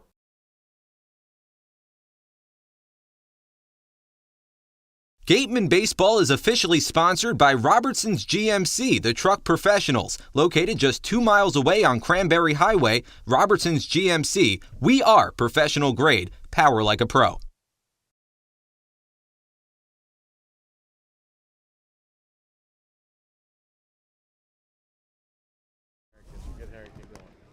Back at Spillane Field, nothing between the Hyannis Harbor Hawks and the Wareham Gatemen with Alex Feuz. I'm Cameron Ezeir. We wondered when Brody McCullough would come out after facing 15 and retiring 15. Well, it is the bottom of the 6th where he gets the wave, and coming into the game is Zach Volker, the right-hand pitcher out of Long Beach State, the redshirt freshman out of Granite Bay, California, about 30 minutes outside of Sacramento.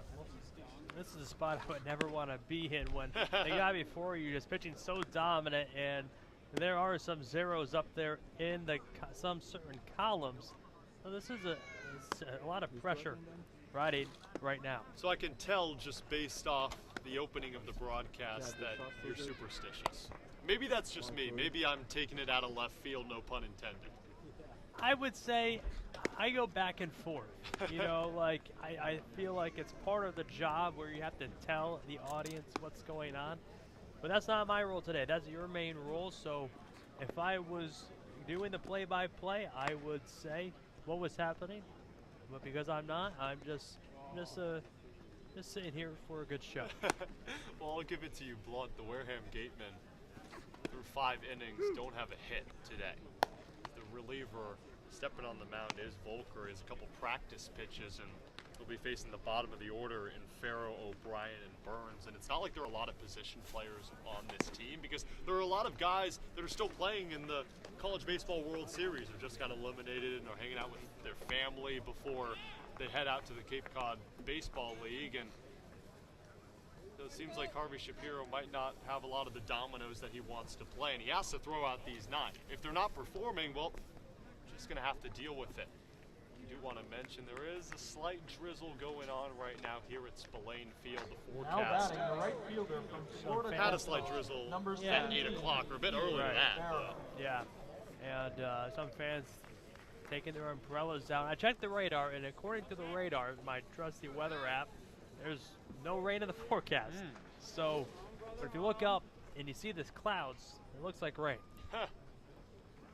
Not an expert meteorologist, as that one skied to deep left field. Well hit, but the catch is made. Turned into a can of corn for Rocco Pepe in left.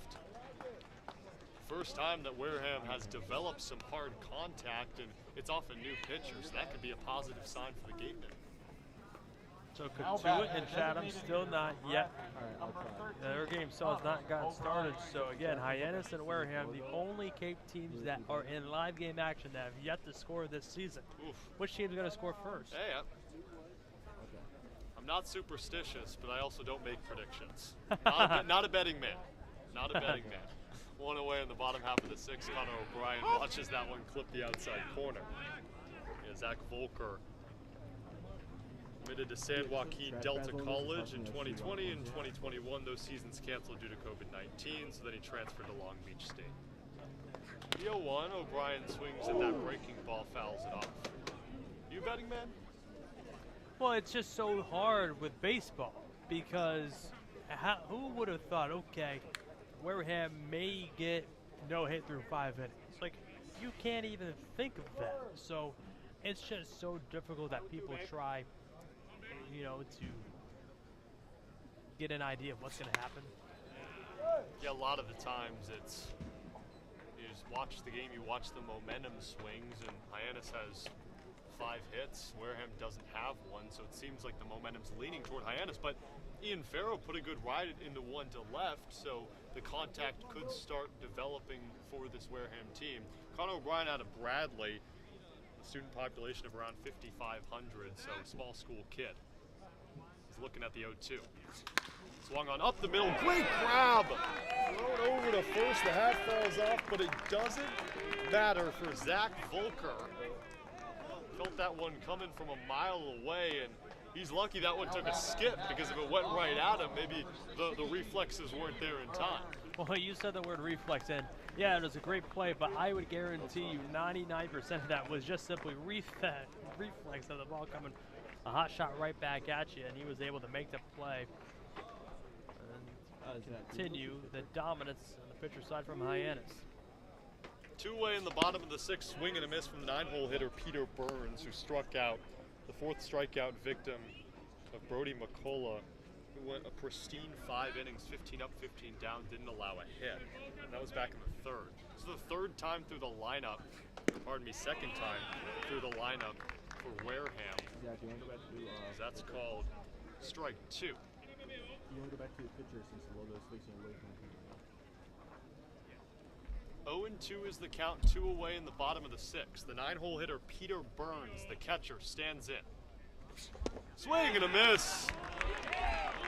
6 no-hit innings between Zach Volker and Brody McCullough as we head to the top of the 7th, and Hyannis tries to get on the board on the offensive end here at Spillane Field.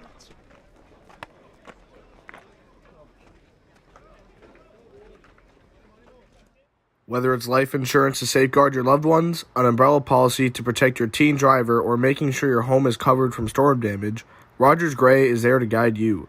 Insurance is more than just a box to check. Trust Rogers Gray, a proud sponsor of the Cape Cod Baseball League.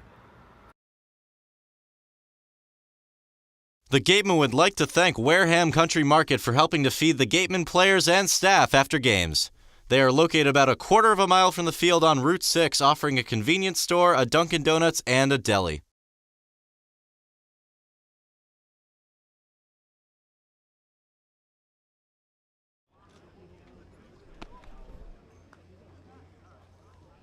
At Spillane Field, the Wareham Gatemen and the Hyannis Harbor Hawks tied up at 0-0 in the top half of the 7th. And now Alex will give you the J&M Baseball Academy. Look around the Cape.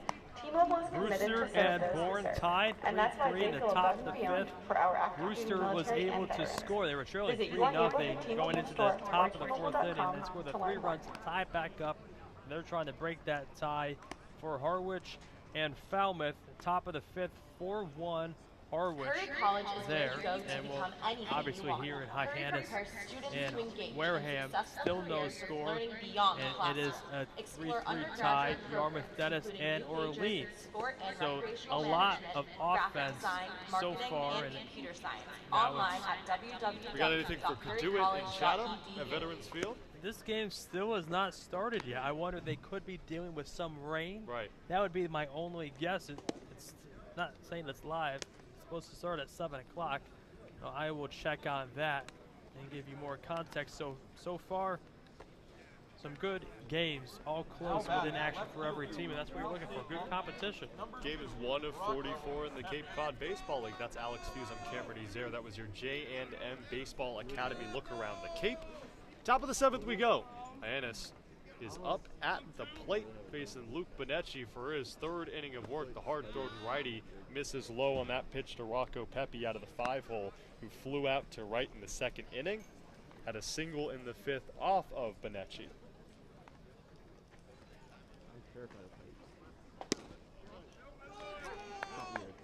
So Kaduit has a 1-0 lead in the top of the 3rd inning. So Chatham trails early. There's no trailing or leading in this game. Still 0-0. Okay, I'm already on to this. Blank scoreline, a poignant point to point out in this game. 3 balls, no strikes. The count from Bonecci, smack to deep left field. Moving right is Windish at the wall. It is out of here. Rocco Pepe breaks the stalemate, and the Harbor Hawks take a 1-0 advantage here at Spillane. Long fly for Pepe, much to the chagrin of this Wareham crowd and much to the excitement of his Hyannis teammates. And right into the Hyannis bullpen.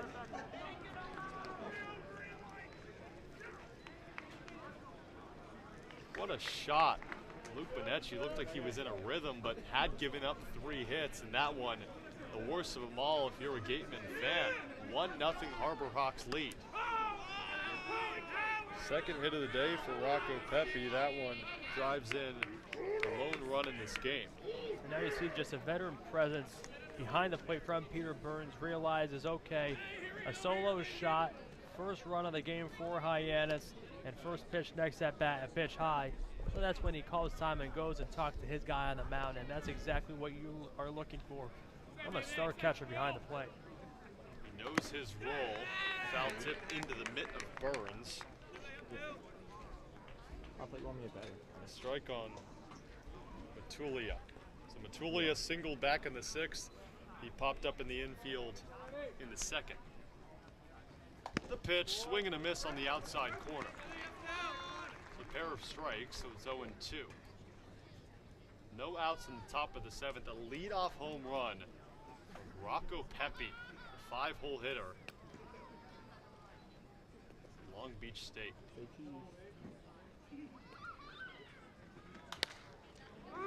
Poked to shallow left. The triangle converges. It's falling into an area that's caught. Windish. He snags the ball, first out of the top of the 7th. Now batting the third baseman from Oklahoma State, number 18, Tyler Wolford. That gives Good way job to by Windish there to get the coverage and make the play. That's a tough one too. especially after he watched one leave the yard, you wonder his mentality out and left. Knows his team is trailing, knows his team has struggled to just hit the ball in the first place. Made a great play, and especially with Hausinger and Anderson ranging back. The 1-0 pitch. Grounded up the middle, scooped over to first. Hausinger, a great play. He's got speed. He's got gusto over to first. 2 away in the top of the 7th. He's just a crafty player. He's able to range to his right, range back, or even drift to his left, and it just looks so effortless. That's what you're looking for a shortstop. You're the captain of the infield, center fielder, or captain of the outfield, and you can win so many ball games by just having a solidified shortstop. 2 away in the 7th. Bloop to foul territory on the left side, giving it Chase Anderson. Blocked from our vantage point, and he... It's still unclear if he made the catch out of play in foul territory, so no catch, and it's Tyler Wolford that'll live to see another pitch.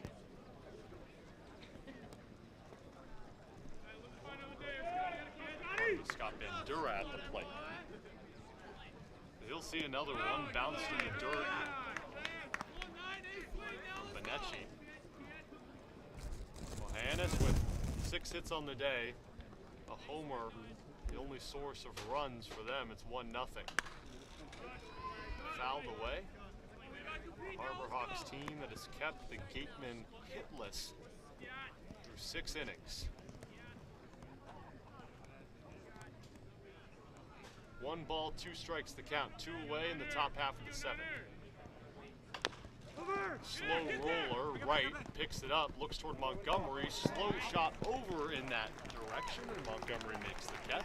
Beats out the speedy Bandura, and that'll retire. Want your daily dose the side of the top of the 7th, but not without Rocco Pepe going long for the Harbor Hawks. Hyannis leads. Wareham 1-0. We head to the bottom of the 7th. Areas, you can count on up-to-date news on sports, schools, and even the fine arts, courtesy of the partnership between Wareham, Zipacan. Need physical therapy? Select Physical Therapy works directly with you and your physician to create a plan of care that meets your goals and needs, with 6 locations on Cape Cod and more across the country. Select Physical Therapy is the official provider of athletic training for the Wareham Gatemen. Wareham House of Pizza has been serving Wareham and Marion for over 40 years with steak and cheese, pizza, and subs. Located in Shaw's Plaza, head on over for pickup or let them deliver to you.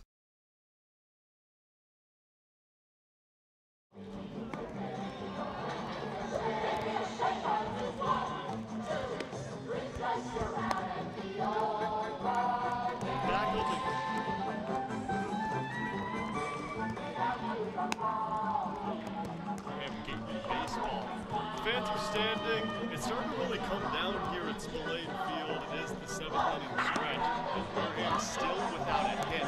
18 up, 18 down for this Hyannis squad. Taking his time, walking over to the third base side. Has to think of something to get his guys going. As the order is flipped for the 3rd time today. Caden Rose will try to supply Wareham with their first hit. I was thinking maybe he was going to put his pants, roll them up a little higher or change the color of socks. Yeah, I don't know if Coach Shapiro is superstitious at all. I doubt it. Well, who knows? Yeah, he might have to with this team. No hit for 6. With Volker on the mound. Rose swings at the first pitch, a grounder to short.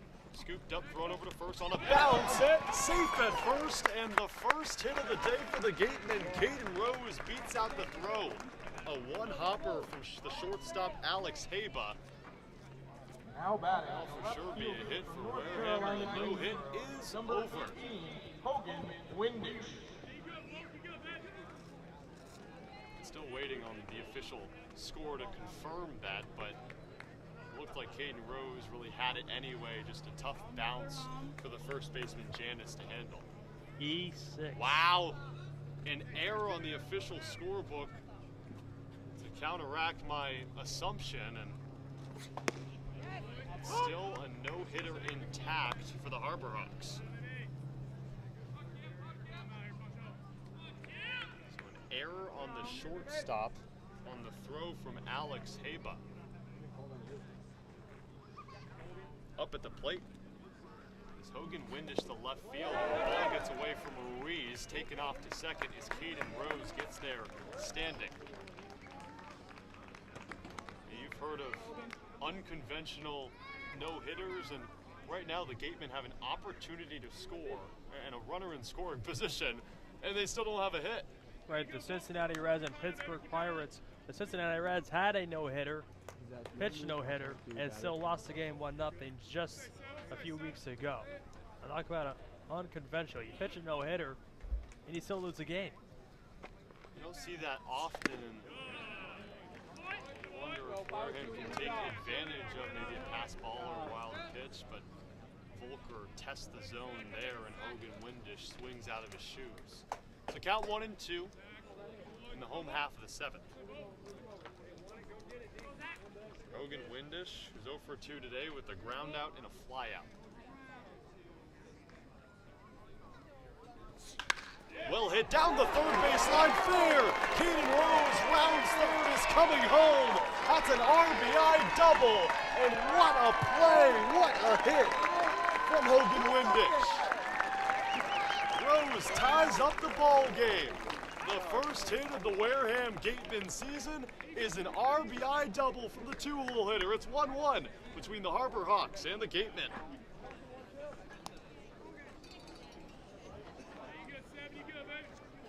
He had to fight that pitch off and somehow squeaked it in between the third baseman Wolfert and the bat. You talk about clutch hitting and doing so in a fashion where to change his bat head, change his bat speed, and just put it on the ground. Breaking ball is called a strike on the outside corner, so now, once the Katuitt and Chatham game resumes, Chatham is the only team that hasn't scored a run in the Cape Cod Baseball League. And stop this talk about a no-hitter. It's hit number 1 on the day for the Gatemen. Called strike on the outside corner. Max Anderson disagrees.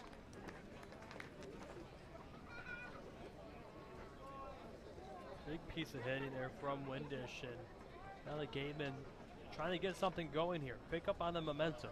Put some pressure on the Harbor Hawks right here. Back-to-back hitters, reach base.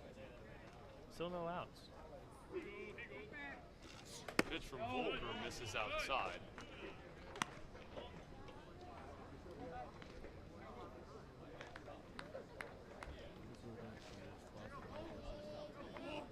Count 1-2. 1 ball, 2 strikes to Anderson.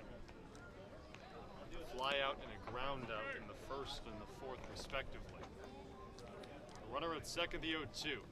Anderson swings, skies that one to deep right field. Catch is made, tagging up and easily getting there is Hogan Windish, moving 90 feet closer, giving the Gatemen its first lead of the season.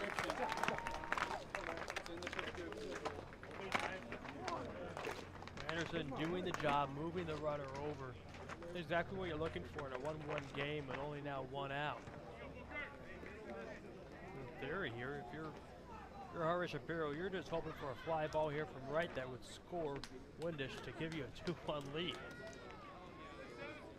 How things quickly change in baseball camp. Yeah, we were talking about it. All of a sudden, Caden Rose gets in on an error, breaks up, or doesn't break up the no-hitter. It was Hogan Windish that did that, applied the first hit, the first extra base hit, and the first RBI for the Wareham Gatemen this season. Ties this one up at 1 apiece.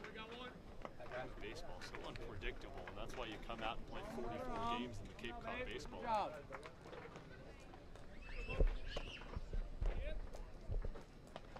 League. The 0-2 pitch to Blake Wright. Batting cleanup. Gets that one. to shallow center. You wonder if Windish will have enough pull and get the run to come home. He will. The throw from center is a good one. Sliding in safely is Windish. Wareham takes the lead. 2-1 Gatemen over the Harbor Hawks. It was an RBI double from Hogan Windish that tied it, and then a sac fly to center that just had enough from Blake Wright. The Gatemen all of a sudden, after getting no hit through 6 innings, have a 2-1 advantage. Back-to-back batters for Wareham, just simply doing the job. Not getting too fancy, not trying to hit home runs, move runners over, get them in, and they take the lead. Gatemen lead the Harbor Hawks 2-1 in the season opener, 2 outs in the bottom.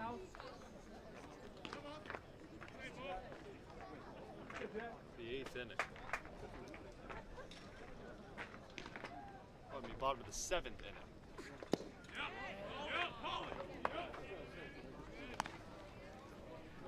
It's a ball to Jack Hausinger, who played in the NECBL in 2021.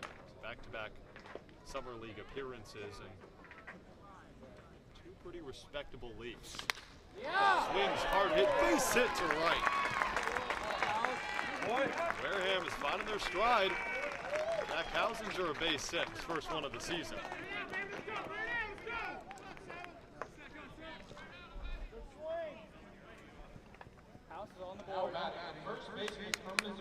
If you're scoring this one at home, Hyannis faced 3 batters in the 1st, 2nd, 3rd, 4th, 5th, and 6th, but the 3rd time around the rotation, this is the 6th batter to come up to the plate in the 7th. Torrin Montgomery, who grounded out in the 5th and struck out in the 2nd. The runner at first, Hausinger. Montgomery takes a hack at the first pitch, fouls it away. So a home run from Rocco Pepe got the scoring started in this game in the top half of the 7th. The bottom half of the 7th, Wareham, an RBI double and a sac fly to take the lead 2-1. Hausinger with a nice lead at first. Montgomery stands in, testing Hausinger at first is Ruiz. Ezeir product slides back in safely.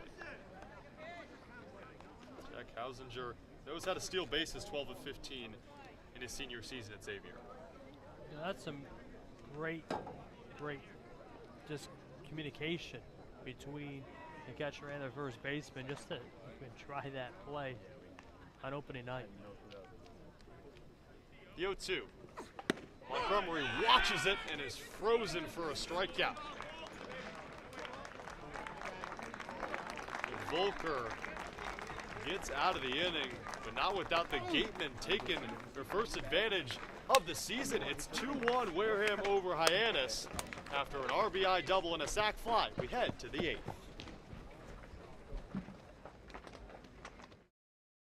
After the game, visit El Mariachi on Main Street for the best Mexican food in Wareham.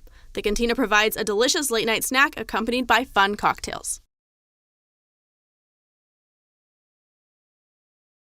One of the Gatemen's favorite places for their post-game meals is Cool Cone, where you can get anything from fried clams and fried chicken to an ice cream sundae, and then top it all off with a round of mini-golf. Cool Cone, located on Route 6 on the Wareham-Marion line.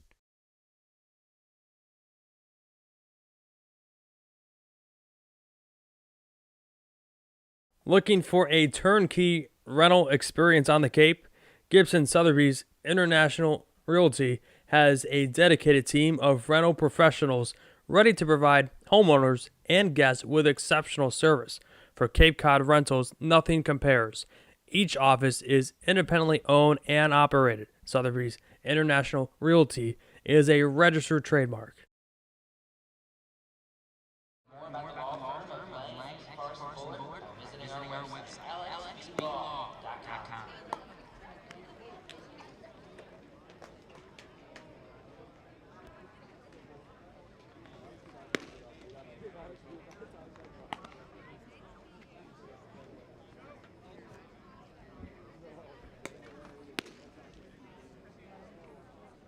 Sullivan is your one-stop shop for all of your wine and spirits. They have had a business since 2003 and have grown to be the best liquor store in town with the best prices. They have over 1,000 different wines and a huge selection of Patrick Harry. Stop by and check them out. Friendly staff, look for their neon package stock.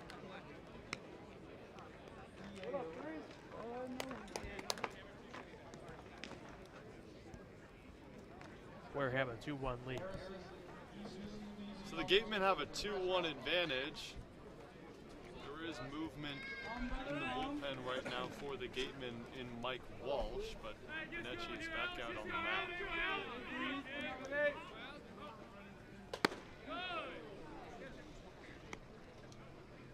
Pitch is inside for ball 1. Swung on by the 9-hole hitter Alex Haba.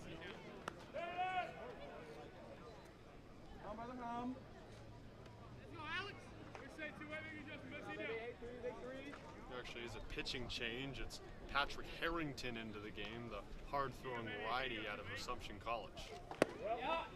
Low pitch called strike 1, so 1-1 the count. So Luke Bonecci able to weather the storm after giving up a pair of singles and struck out the side. That was in the 5th. Did give up that home run, but did a really good job wavering off this Hyannis team where it looked like they were about to get it going and the offense was kind of trying to catch a stride, and instead Bonecci able to get out of a couple jams and keep the Harbor Hawks at 1, which is now a luxury for a Gateman team that scored 2 in the bottom half of the 7th. Right, if it's anything what the first 2 pitchers did for the Gateman, Harvey Shapiro can be pretty confident in his bullpen right here. Has a 2-1 lead. Payoff pitch. Hot shot foul to the right side from Haba.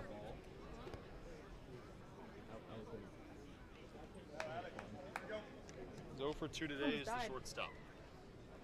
Struck out both times. Struck out 3 times. That time at the hands of Patrick Harrington.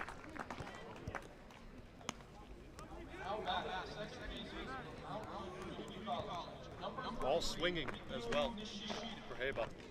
The order is flipped and Nishida will enter the batter's box. Had a hit back in the 1st, but was thrown out at 2nd, trying to be a little too antsy there, and then a couple ground outs in the 3rd and the 6th. And this is where it gets dangerous for Wareham. You're welcoming the top of the order and the teeth of the order. You got to take advantage after you're able to